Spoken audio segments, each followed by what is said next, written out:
De hecho, si analizamos fríamente los datos de producción industrial global, descubrimos que el centro de gravedad económico del planeta se ha desplazado silenciosamente hacia Asia. Las fábricas que antes alimentaban el consumo occidental ahora producen bajo otras banderas. Las cadenas de suministro que antes fluían sin fricción hacia los puertos atlánticos ahora conectan vastas redes logísticas que atraviesan Eurasia. Y mientras esa transformación avanza, el discurso político en las capitales occidentales se vuelve cada vez más agresivo, no porque las élites no comprendan lo que está ocurriendo, sino precisamente porque lo comprenden demasiado bien. Saben que el tiempo juega en su contra.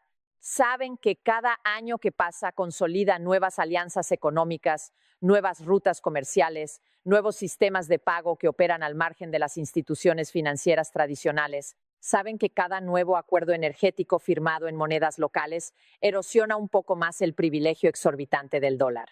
Y por eso vemos una intensificación simultánea de sanciones, presiones diplomáticas y conflictos regionales. Porque en el fondo la batalla que se libra no es únicamente militar ni siquiera ideológica. Es una batalla por el control del sistema monetario internacional, por la capacidad de emitir la moneda que el resto del mundo necesita para comerciar.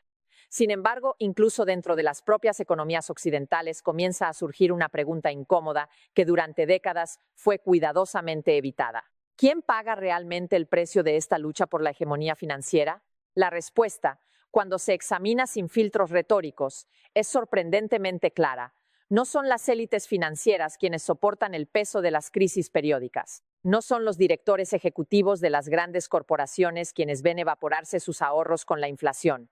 No son los fondos de inversión quienes deben elegir entre pagar el alquiler o llenar la cesta de la compra. El peso recae, como siempre, sobre la inmensa mayoría de la población. Recae sobre trabajadores que ven cómo sus salarios pierden poder adquisitivo año tras año. Recae sobre pequeñas empresas que luchan por sobrevivir mientras los costes energéticos se disparan. Recae sobre sistemas públicos de salud y educación que enfrentan recortes constantes en nombre de la disciplina fiscal. Y mientras tanto, los mercados financieros continúan celebrando beneficios históricos. Esta contradicción no es un accidente. Es una característica estructural del modelo económico que dominó las últimas décadas, porque cuando el dinero se crea principalmente a través de deuda y esa deuda se canaliza hacia activos financieros en lugar de hacia inversión productiva, el resultado inevitable es una inflación de activos que beneficia a quienes ya poseen riqueza. Las bolsas suben, los precios inmobiliarios se disparan, los portafolios de inversión se multiplican, pero la economía real, la que produce alimentos, energía, transporte, vivienda, permanece estancada. Y tarde o temprano, esa desconexión entre el mundo financiero y la economía física alcanza un punto crítico. Estamos empezando a ver señales de ese punto. La volatilidad creciente en los mercados de materias primas, la fragilidad de las cadenas logísticas globales, el aumento simultáneo de inflación y deuda pública en muchas economías desarrolladas, todos son síntomas de un sistema que ha alcanzado sus límites estructurales. Y cuando un sistema económico llega a esos límites, la historia nos enseña que las transformaciones pueden ser rápidas, incluso abruptas. El viejo orden raramente desaparece de manera ordenada. Generalmente se resiste, se defiende, intenta prolongar su existencia mediante cualquier medio disponible. Pero mientras las élites luchan por preservar el status quo, algo igualmente importante comienza a ocurrir en otro nivel. Las sociedades empiezan a cuestionar las premisas fundamentales sobre las que se construyó ese sistema. Preguntas que durante décadas parecían impensables comienzan a surgir en el debate público. Preguntas sobre quién controla realmente la creación del dinero. Preguntas sobre por qué el crecimiento económico no se traduce en prosperidad generalizada. Preguntas sobre por qué la estabilidad financiera parece requerir crisis periódicas que siempre afectan a los mismos sectores sociales. Estas preguntas, cuando se acumulan, pueden transformar profundamente la conciencia política de una generación. Y eso es precisamente lo que preocupa a muchas élites gobernantes, porque una población que empieza a comprender las estructuras económicas que determinan su vida cotidiana se vuelve mucho más difícil de manipular mediante discursos simplistas o campañas de propaganda. La comprensión económica genera algo peligroso para cualquier sistema basado en privilegios estructurales. Genera conciencia. Conciencia de que las crisis no son siempre fenómenos naturales inevitables. Conciencia de que las políticas económicas reflejan decisiones políticas concretas. conciencia de que los sistemas financieros pueden organizarse de maneras radicalmente distintas. Y cuando esa conciencia comienza a expandirse, incluso los imperios más poderosos descubren que su estabilidad depende de algo mucho más frágil que la superioridad militar o tecnológica. Depende de la legitimidad. Un sistema puede sostenerse mientras la mayoría de la población cree que no existe alternativa. Pero cuando esa creencia se rompe, cuando la gente comienza a imaginar modelos económicos diferentes, la dinámica histórica puede cambiar con una velocidad sorprendente. En este momento, mientras observamos las tensiones geopolíticas, las crisis energéticas y las turbulencias financieras que sacuden el planeta, esa transición parece estar gestándose lentamente bajo la superficie.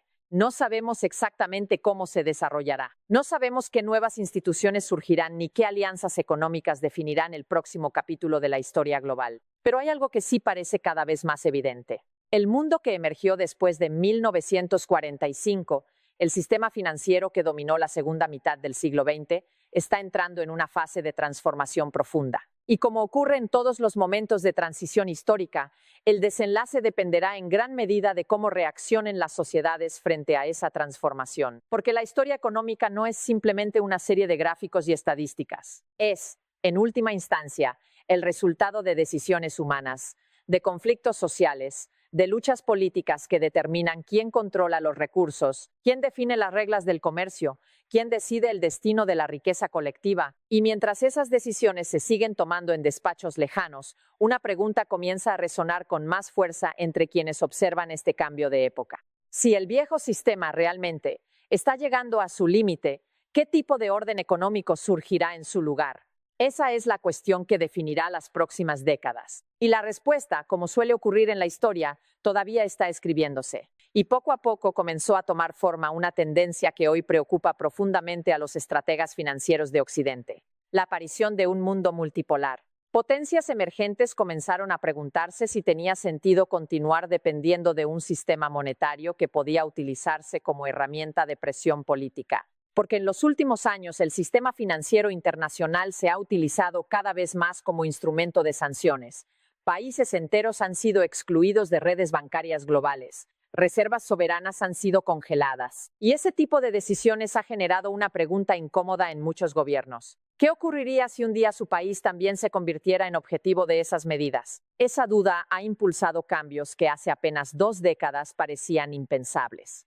El comercio bilateral entre grandes economías comenzó a realizarse cada vez más en monedas nacionales. Los bancos centrales empezaron a comprar oro físico a un ritmo que no se veía desde hacía generaciones. Y nuevos sistemas de transferencia financiera comenzaron a desarrollarse fuera del circuito tradicional dominado por Occidente. Lo que estamos viendo hoy no es simplemente una disputa comercial, es el inicio de una transformación estructural en el sistema financiero internacional. Una transformación que, según algunos analistas, podría redefinir el equilibrio económico global durante las próximas décadas. Y aquí es donde la historia se vuelve aún más interesante, porque cuando el equilibrio financiero comienza a cambiar, también cambian las tensiones geopolíticas.